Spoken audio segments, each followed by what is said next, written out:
Welcome back, ladies and gentlemen. And on this issue, we're glad to be joined over the phone by Dr. Randa Ibrahim, Business Development Consultant.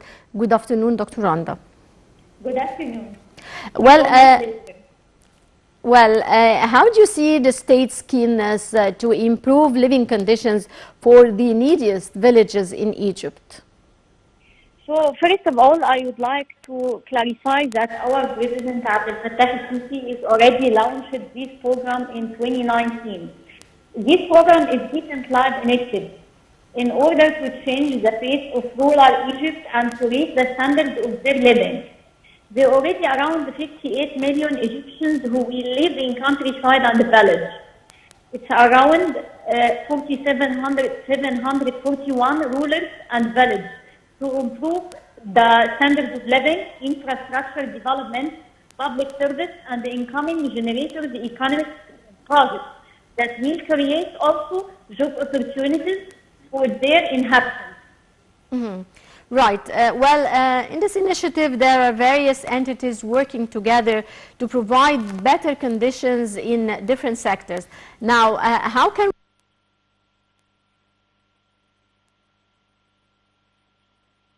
Hello?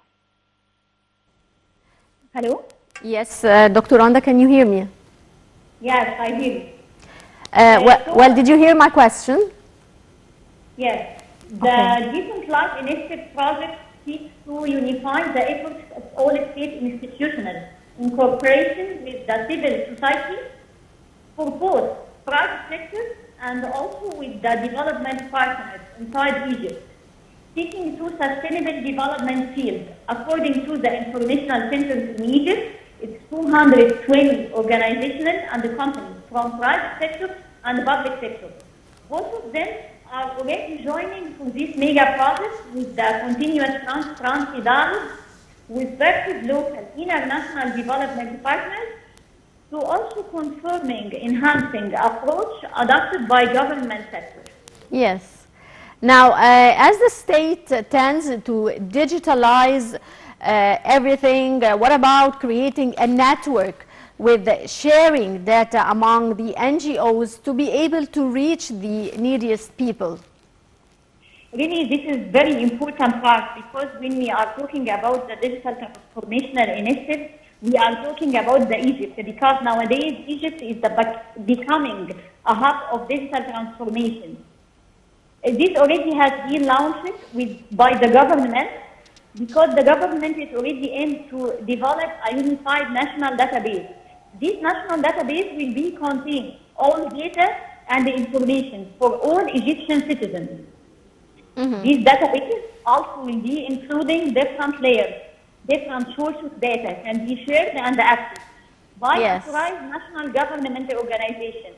Mm-hmm. And this is to be without threatening the national security because we are already looking to simplify this work in reaching the most needed citizens and putting their efforts in the right direction.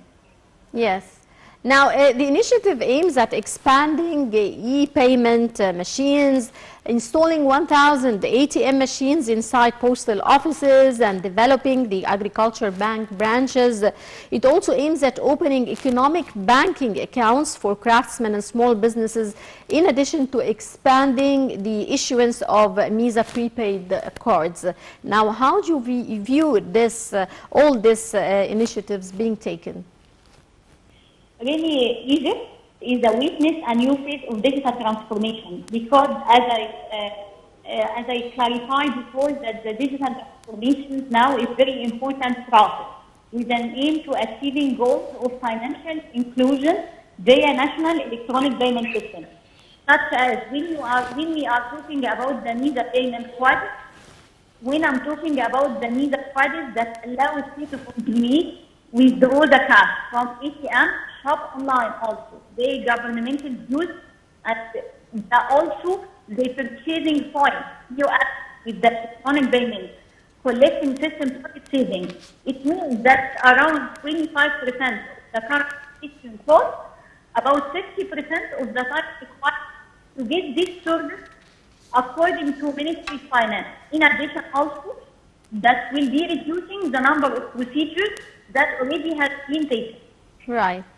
Well, I would like to thank you very much, Dr. Randa Ibrahim, Business Development Consultant. Many thanks for your insight.